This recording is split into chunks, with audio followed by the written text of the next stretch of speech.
जय हिंद। इससे पहले वाले वीडियो नागरिकता कैसे मिलती है, 5 टाइप से नागरिकता मिलती है और 3 टाइप से चली जाती है, उस सारे के बारे में हम आपको समझा दिए थे। इस वीडियो में हम आपको अलग अलग टाइप की नागरिकता देखते हैं कि आपको कौन से टाइप की नागरिकता है, और ये सब में अंतर समझते हैं। एनआरई, एनआरओ, ये आपका जो इधर एनआरआई, पीआईओ, ये सब में अंतर समझते हैं। देखिए नागरिकता कैसे मिलती है सब समझा दिए थे। जैसे सोनिया गांधी को नागरिकता कैसे मिली थी, क्योंकि उन्होंने राजीव गांधी से विवाह कर लिया था, विवाह के आधार पर भी नागरिकता मिल जाती है। अब कुछ लोग उन्हें विदेशी कह रहे हैं, देखिए कानूनी नज़र से वो विदेशी नहीं है। और जैसे उन्होंने एक नागरिकता लेने का एक जो नियम होता है, उस नियम से उन्होंने ले लिया। अब हम थोड़ा सा आगे समझते हैं, नागरिकता का पार्ट 2 में तो समझते हैं। एनआरआई किसे कहते हैं? देखिए एनआरआई का फुल फॉर्म होता है नॉन रेसिडेंट इंडियन। वैसा आदमी जो इंडिया में नहीं रह रहा है उसे हम नॉन रेसिडेंट इंडियन कहते हैं। इसके लिए कुछ शर्तें हैं। जैसे मान लिया कि हम घूमने चले गए, जापान घूमने गए 2 महीना के लिए, तो जेन्युइन है कि हम तो जापान में हैं, इंडिया में तो है नहीं, तो आप क्या हमको एनआरआई कह दीजिएगा, नॉन रेसिडेंट इंडिया? हम तो अभी भी इंडिया में नहीं है, तो देखिए इसे एनआरआई नहीं कहना। एनआरआई उसे कहा जाता है जो 6 महीने से ज़्यादा के लिए भारत छोड़ के विदेश गया हो, एजुकेशन पर्पज से, जॉब पर्पज से या किसी पर्पज से अगर वो वहाँ गया हो, लेकिन 6 महीने से ज़्यादा के लिए गया है, तब आप उसे एनआरआई कहेंगे। पता चला हम किसी मीटिंग में चले गए, मान लीजिए दुबई 2 दिन के लिए, तो 2 दिन के लिए एनआरआई थोड़ी ना हो जाएंगे, तो ये एनआरआई हो जाता है। हिंदुस्तान में बहुत से लोग एनआरआई है। आप जैसे देखेंगे केरला के लोग विदेश में बहुत ज़्यादा काम करते हैं। केरला में जितने वर्कर काम करते हैं ज़्यादातर मेस केरला के लोग चलाते हैं। यूपी बिहार, स्पेशली सिवान, गोपालगंज, छपरा वाला जो बेल्ट है, वहाँ के लोग, हर जगह के लोग, इंडिया के मतलब कुछ ऐसे राज्य हैं जहाँ पे एक विशेषता है। जैसे कनाडा में देखिएगा तो सिख लोग बहुत ज़्यादा हैं, पंजाब के, तो वो लोग क्या है, एनआरआई हैं, इंडिया के, लेकिन वहाँ जाके काम वाम कर रहे हैं।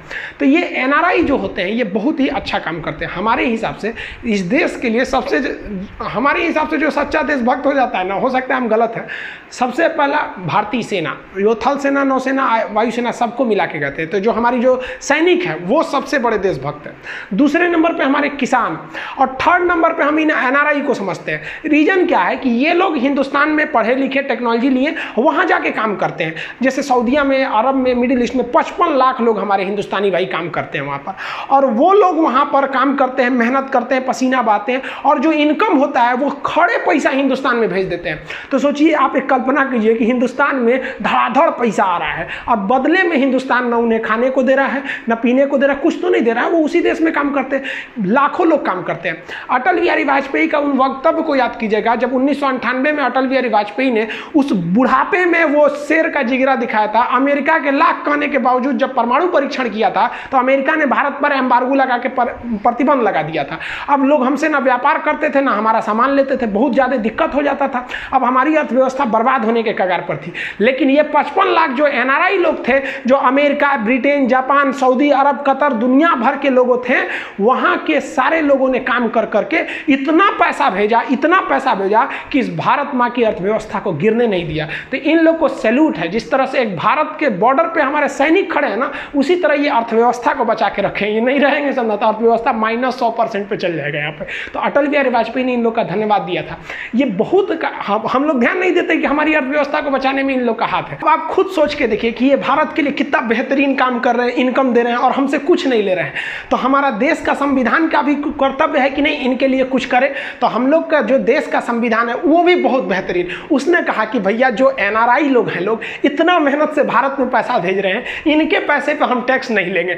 बहुत बेहतरीन काम किया ये लोगों ने कि जो दिया इनकम टैक्स फ्री है। अब विदेश में जाइए, यहाँ कमाइए। सीमान और ये सब जो यूपी बिहार का एरिया है, वहाँ एनआरआई वाले लोग पे तो गाना निकल गया, सैया और अब गई ने अब केकरा संगे लड़ब हम, इस तरीके का एक तो गाना निकल गया भोजपुरी में। तो सोचिए एनआरआई की अर्थव्यवस्था में कितना महत्वपूर्ण है। हम लोग एनआरआई हैं? नहीं है। हमारे 1-2 दोस्त हैं जो एनआरआई है, साथ पढ़े थे, अभी बाहर काम करते हैं। आप लोग के भी कुछ रिलेटिव होंगे जो एनआरआई होंगे, जो भारत के तो हैं लेकिन वो अभी भारत में नहीं रहते हैं। एनआरआई लोग वोट डाल सकते हैं, याद रखिएगा। उनके वोट को हम प्रॉक्सी वोट कहते हैं, लेकिन भारत में अभी ऐसी व्यवस्था बहुत अच्छे ढंग से नहीं नहीं है। मोदी जी ने 2016 में एक स्टेटमेंट दिया था, अभी 2020 आ गया, इस पर कुछ खास काम नहीं किया गया, लेकिन उन्हें वोट का अधिकार होना चाहिए। बाई पोस्ट वो अपने यहाँ पोस्ट ऑफिस से वोट डाल के भेज सकते हैं, स्पीड पोस्ट टाइप का कुछ ऐसी व्यवस्था रखना चाहिए उन लोग के लिए। अब एनआरआई की पहचान क्या है? तो एनआरआई के पास पासपोर्ट का होना जरूरी है। अगर पासपोर्ट नहीं है तो आप भारत छोड़ के जा ही नहीं सकते हैं। तो भारत छोड़कर जाने के लिए दूसरे देश में पासपोर्ट की जरूरत है। तो ये एनआरआई की सबसे बड़ी पहचान है। आप लोग अगल बगल में पता करिए कितने लोग एनआरआई हैं। हम लोग टोटल हिंदुस्तानी। अब एनआरआई में जो लोग बाहर काम कर रहे हैं, अब आगे समझते हैं इसके। अब एक आया PIO, person of Indian origin. ये आप ही इसको समझ जाइए, लेकिन ये अभी ख़त्म कर दिया गया, 2015 में इसे समाप्त कर दिया गया। ये क्या था कि वैसा जैसे मान लीजिए कोई भारत का आदमी है, जैसे मान लीजिए कि हम अमेरिका जाके सेटल हो गए, एक बात कर रहे हैं, तो हम तो ओरिजिनल थे, इंडिया के थे, और अमेरिका में मेरे बाल बच्चे हो गए सब। अब वो बाल बच्चे अमेरिका की नागरिकता भी ले लिए हैं सब, लेकिन उनका तो सब कुछ हिंदुस्तान में ही है। एक कल्पना करिए आप लोग, तो वो हिंदुस्तान में आएंगे तो उन्हें एक विदेशी की तरह ट्रीट किया जाएगा। लेकिन भारत सरकार ने देखा कि जो हिंदुस्तान को छोड़कर विदेश में गया है और परमानेंटली शिफ्ट हो गया है, उसमें बहुत पढ़े लिखे आदमी थे सब, अमीर था सब। तो भारत सरकार दिमाग लगाया कि ये अमीर को बुला के भारत लाओ, अगर भारत लाओगे ना तो ये बहुत फायदा देगा सब। तो इसलिए भारत सरकार ने उन लोगों को नागरिकता नहीं दिया, एक कार्ड दे दिया, जिस कार्ड पर लिखा रहता है कि person of Indian origin card. ये पासपोर्ट की तरह होता है। ये उनको दिया जाता है जिनके माता पिता भारतीय मूल के थे। तो जो भारतीय मूल के लोग थे उन्हें कहा जाता है PIO। इनके लिए एक समस्या ये थी कि जब ये भारत में आते थे तो इन्हें कोई रोक टोक नहीं रहता था। जैसे हिंदुस्तान से मान लीजिए हम अमेरिका से भारत आएंगे तो हमको क्या गहन जांच होगा, कहाँ के थे कहाँ नहीं, अरे बस सिक्योरिटी जांच हो जाएगा कि भाई कुछ गड़बड़ सड़बड़ सामान तो नहीं, अब अंदर आ जाइए, अब हिंदुस्तान में पूरा घूमे। लेकिन इन लोग के साथ एक समस्या क्या होती थी कि ये हिंदुस्तान में जहाँ मन वहाँ घूम सकते थे, लेकिन हर 6 महीने पर इन्हें अपना लोकेशन बताना पड़ता था जाके रीजनल ऑफिस में 6 मंथ पे। उसे हम लोग कहते थे FRRO, foreigner regional registration office. वहां जाके पुलिस स्टेशन में बताना पड़ता था कि हम यहाँ पे हैं, इस पर्पज के लिए हैं। तो इनके ऊपर एक एक्स्ट्रा वर्क रहता था। लेकिन ये भारत में आ सकते थे, घूम सकते थे, और इनके साथ भेदभाव नहीं होता था। जैसे आप ताजमहल घूमने जाइएगा ना या लाल किला, तो अगर आप इंडियन हैं तो आपसे कम पैसा लेगा, और अगर विदेशी है तो 5 गुना 6 गुना पैसा ले लेता है। आप बिहार के नालंदा खंडहर में घूमने जाएंगे तो 30-40 रुपया लेता है नालंदा विश्वविद्यालय, उसको तो खंडहर बना दिया उन लोगों ने। तो अब वहाँ पे इंडियन है, लेकिन अगर विदेशी है, चाइना से आए हैं, तो उनसे 600 रुपया लेते हैं। काफ़ी महंगा लिया जाता है। अब एक्यूरेट हमें नहीं पता है, बट ज़्यादा लिया जाता है। तो वो जो जिनके पास ये वाला कार्ड है वो तो इंडियन है नहीं, लेकिन उनको जब भारत बुलाया जाता है तो उनसे भी भारतीय की तरह ही ट्रीट किया जाता है। उतना ही पैसा लिया जाएगा जो जितना भारत से लिया जाता था भारत के लोगों को। लेकिन कुछ ऐसी चीजें थी जो इनको रोक दिया गया था, जैसे नहीं डाल सकते हैं, ना ही ये चुनाव में खड़े हो सकते हैं, कोई बड़ा सरकारी पद नहीं ले सकते हैं, जैसे राष्ट्रपति, प्रधानमंत्री, ये सब टाइप का पद नहीं ले सकते थे PIO। लेकिन इसे 2015 में खत्म कर दिया गया। खत्म क्या किया गया, एक इसके जगह नया नियम ला दिया गया। और नया नियम क्या था, जिसमें ये 6 महीने वाला रिस्ट्रिक्शन खत्म कर दिया गया। 6 महीने वाला रिस्ट्रिक्शन खत्म करके इसका नाम चेंज कर दिया गया। 2005 में वो इसको मर्ज कर दिया गया ओवरसीज नागरिकता में। अब इंडियन, देखिए अब OIC क्या है, तो इसे कहते हैं overseas citizenship of India. Overseas citizenship के पास भी एक पासपोर्ट की तरह का वो रहता है, उस पर लिखा रहता है ओवरसीज सिटीजन्स ऑफ इंडिया। तो ये भारत के प्रवासी भारतीय का जो नागरिक कार्ड होता है, ये उनकी पहचान होती है। लेकिन एक शर्त है, ये उसे नहीं दिया जाता है जो पाकिस्तान या बांग्लादेश का है, क्योंकि मिसयूज होने लगेगा यहाँ से, इसलिए इसे रोक लगा दिया जाता है। अब इसकी खासियत क्या है भाई साहब, ये एकदम है PIO की तरह। इसमें कुछ छूटे हैं, आपको वीज़ा नहीं लगता है, उसमें भी वीज़ा नहीं लगता था PIO में। वीज़ा क्या होता है, जिस देश में एंट्री करने जाते हैं ना, तो एंट्री करने से पहले ही आप पूछते हैं हम आए कि नहीं आए, तो उसको वीज़ा बोलते हैं। जैसे नरेंद्र मोदी 2014 से पहले अमेरिका ने उनको वीज़ा नहीं दिया था कि आप अमेरिका में नहीं घुस सकते हैं, और जब चुनाव जीत गए ना तो बोला क्या, नमस्ते हाउडी मोदी, नमस्ते ट्रंप कर रहा है। अरे भाई, हिंदुस्तान के प्रधानमंत्री को कोई थोड़े रुक सकता है। तो हम लोग को भी अगर हम जाना चाहते हैं जापान, अमेरिका, तो हमारे पास पासपोर्ट रहना चाहिए, मतलब हमारा देश जाने के लिए बोल रहा है, और अमेरिका का वीजा रहना चाहिए। लेकिन भारत सरकार ने जो लाया ओवरसीज सिटीजनशिप ऑफ इंडिया, इसमें कहा गया कि जिनके पास ये कार्ड है वो जब भारत में आएंगे तो उन्हें वीजा लेने की जरूरत नहीं पड़ेगी। कोई वीजा की जरूरत नहीं है, उनके लिए वीजा नहीं लगेगा, और ना ही उन्हें पुलिस स्टेशन या FRRO के ऑफिस में जाके रजिस्ट्रेशन कराना पड़ेगा, और ना ही उनके साथ कोई जैसे म्यूजियम या कोई पार्क वगैरह में जाते हैं तो एक्स्ट्रा फीस भी नहीं ली जाएगी। इसमें भी उन्हीं को नागरिकता दी जाती है जिनके माता पिता या उनके पूर्वज दादा दादी कोई भी जो कभी ना कभी भारतीय रहा हो, लेकिन ये व्यक्ति क्या है जो विदेश में सेटल है। इससे फायदा क्या होगा, जिंदल जो बहुत बड़े उद्योगपति हैं, करोड़ों करोड़ों हिंदुस्तान में, देखिए हिंदुस्तान में क्या होता है, गांव का आदमी है कमाएगा ज्यादा तो जिला में जाके बस जाएगा, और कमा लिया तो उस राज्य की राजधानी में जाके बस जाएगा। जैसे बिहार में ज्यादा कमा लिया तो पटना में आके बस जाएगा, पटना वाला ज्यादा कमा लिया तो दिल्ली जाके बस जाएगा, दिल्ली वाला ज्यादा कमा लिया तो मुंबई जाके बस जाएगा, और मुंबई वाला ज्यादा कमा लिया तो सोचा लंदन जाके बस जाएगा। तो भाग रहा है सब इधर उधर, लाइफ इज मूविंग।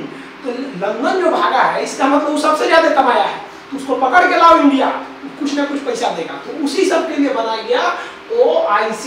अब लंदन में बड़का बड़का करोड़पति है सब, उसको कहा गया आइए भाई साहब भारत आइए, आपको एंट्री में कुछ नहीं पूछेंगे, कोई वीजा उजा की जरूरत नहीं है, आप आ जाइए भारत में, कोई दिक्कत नहीं है, यहाँ आइए घूमिए फिरिए, ना वीजा ना पुलिस स्टेशन, एकदम आराम से कितना बार आइए कितना बार जाइए, कोई दिक्कत नहीं है, यहाँ आइए। जब जब वो हिंदुस्तान में आएगा तो उसे अपनी मातृभूमि की याद आएगी और अपनी मातृभूमि के लिए कुछ करेगा। यहाँ पे आएगा टूरिस्ट भी बन के आएगा अपना जमीन को घूमने, तो भारत को कई लाभ होंगे।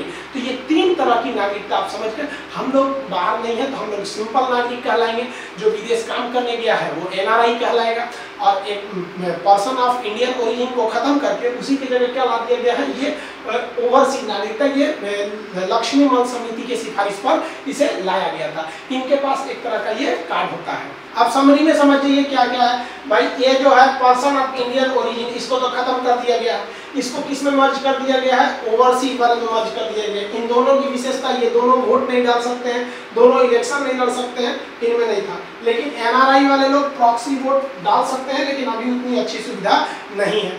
NRI कौन होता है, जो भाई काम करने गया है विदेश में, अब विदेश से पैसा भेजेगा, इसके लिए भी तो कोई व्यवस्था होना चाहिए ना। तो भारत में 1999 में एक फेमा एक्ट लाया गया। फेमा एक्ट क्या है कि foreign exchange management act. FEMA act के तहत कहा गया कि भाई जो विदेश में काम करने गया है वो इंडिया में किस किस हिसाब से पैसे भेजेगा।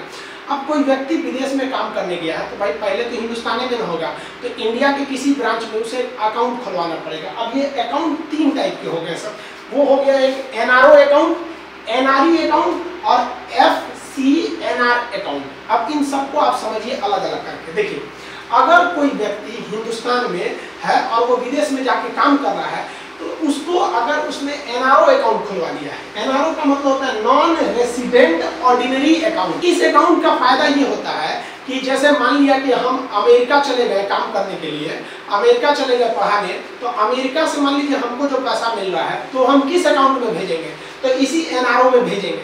लेकिन पता चला हमारा इंडिया में भी कोई बिजनेस था, कोई घर था जिससे रेंट आता था, या कुछ भी हो इंडिया का भी इनकम, तो ऐसा अकाउंट जिसमें आप इंडिया के इनकम को और विदेश की इनकम दोनों को जमा कर सकते हैं, उसे हम कहते हैं NRO अकाउंट। इसमें इंडिया का भी पैसा जमा कर सकते हैं और फॉरेन का भी जमा कर सकते हैं। लेकिन इसकी खराबी क्या है, इस पर टैक्स लगता है। इसीलिए जो विदेश में काम करने वाले लोग होते हैं उन्हें सलाह दिया जाता है कि आप NRO मत खोलिए क्योंकि आप पर टैक्स लगेगा, बल्कि आप NRE अकाउंट खोलिए। NRE अकाउंट किसके लिए होता है, नॉन रेसिडेंट एक्सटर्नल। वो क्या कर सकता है कि वो केवल वही पैसा इस अकाउंट में भेज सकता है जो उसने फॉरेन से कमाया है, तो केवल फॉरेन इनकम को डाल सकता है। अब सोचेगा उसका परिवार वाला कि नहीं हम घर से कमाए हैं इसमें डाल दे, तो वो नहीं लेगा। ये केवल विदेशियों जो भारतीय है विदेश में काम कर रहे हैं वही इस अकाउंट में पैसा भेज सकते हैं। इससे फायदा उनको होता है कि भाई एक्स्ट्रा चार्ज वगैरह नहीं कटते हैं और ना ही उनको कोई टैक्स वगैरह देने को लगता है, समझा क्या। लेकिन क्या है कि ये पैसा और ये पैसा दोनों में समस्या समझिए। आप विदेश में काम करेंगे तो आपको वहाँ सैलरी रुपया के हिसाब से तो नहीं मिलेगी, डॉलर मिल सकता है, रियाल मिल सकता है, जहाँ भी जिस देश में है उस देश की करेंसी मिलेगी। तो जब आप NRO में पैसा भेजते हैं तो ये उस करेंसी को ऑटोमेटिक रुपया में चेंज करके जो वैल्यू होता है वो दे देता है, और NRE में करेंगे तो ये भी रुपया में दे देता है। अब हम आपसे पूछते हैं कि एक पब्लिक जो NRI है जो विदेश में काम कर रहा है वो कौन, उसके लिए कौन सा अकाउंट अच्छा है, NRO या NRI? आप कमेंट करके बताइएगा कि आपके हिसाब से उस व्यक्ति के लिए कौन सा अच्छा रहेगा। अब एक चीज समझिए, कुछ ऐसे भी NRI है जो सॉफ्टवेयर इंजीनियर वगैरह अमेरिका में गए हैं, उनको क्या है कि मार्केटिंग करना रहता है, लेकिन दुनिया का जो ज्यादातर मार्केटिंग होता है ना वो डॉलर में होता है। और हमारे देश में चलता है रुपया, तो झमेला हो जाता है, रुपया को डॉलर में करो फिर मार्केटिंग करो। तो एक अलग अकाउंट बनाया गया जिसे कहा गया जिसे कहते हैं foreign currency non resident account. इसमें क्या है कि आप जो करेंसी डालेंगे उसी करेंसी में पैसा स्टोर रहेगा। जैसे कोई डॉलर में कमाया और इसमें भेजेगा ना तो डॉलर को रुपया में बदल देगा, और इसमें भेजेगा तो फिर डॉलर को रुपया में बदल देगा, लेकिन इसमें भेजेगा तो सेम करेंसी छोड़ देता है। डॉलर में करेंगे तो डॉलर में रह जाएगा, पाउंड में करेंगे तो पाउंड में रह जाएगा। तो जिन्हें इंटरनल व्यापार एक्सटर्नल व्यापार करना है इस कंट्री से उस कंट्री फॉरेन मनी में, तो उनके लिए एनआरई अकाउंट नहीं है, उनके लिए ये है आपका foreign currency non resident account, ये सेम करेंसी में होता है। तो आई होप आप ये करेंसी वगैरह अकाउंट समझ गए होंगे, आई होप आप ये सब समझ गए होंगे। ये PIO तो खत्म हो गया है। ये क्या है, एनआरआई लोग जो कमा रहे हैं उन्हें 3 तरह का मुख्य रूप से अकाउंट खोलने को मिलता है, और हम लोग तो नॉर्मल अकाउंट खोल लेते हैं। हम लोग को क्या पता है एनआरई अकाउंट में क्या होता है। विदेश से जब पैसा आता है ना तो उसके लिए एक कोड चाहिए होता है जिसे कहते हैं स्विफ्ट कोड। स्विफ्ट कोड विदेश से पैसा के लिए चाहिए, और इंडिया में भेजना है तो IFSC कोड। जैसे मान लीजिए हमको चेन्नई भेजना है, तो चेन्नई भेजना है तो फिर हमको क्या चाहिए, वहाँ का IFSC कोड चाहिए। समझ आ गई? लेकिन अगर अमेरिका से कोई पैसा भेज रहा है इंडिया में तो उसे IFSC कोड तो चाहिए ही चाहिए, वो किस स्टेट में जाएगा, और एक स्विफ्ट कोड भी चाहिए कि वो कहाँ एंट्री मारेगा। तो विदेश से पैसा मंगाने के लिए स्विफ्ट कोड, इंडिया में भेजने के लिए IFSC कोड। अब किसके अकाउंटों में भेजना है इसके लिए तो अकाउंट नंबर चाहिए। आप इसको समझ गए, ये नागरिकता का सेकंड पार्ट था। अब थर्ड पार्ट में हम आपको CAA, NRC और NPR के बारे में समझा देंगे कि ये क्या क्या चीजें हैं। मिलेंगे नेक्स्ट वीडियो में, तब तक के लिए जय हिंद।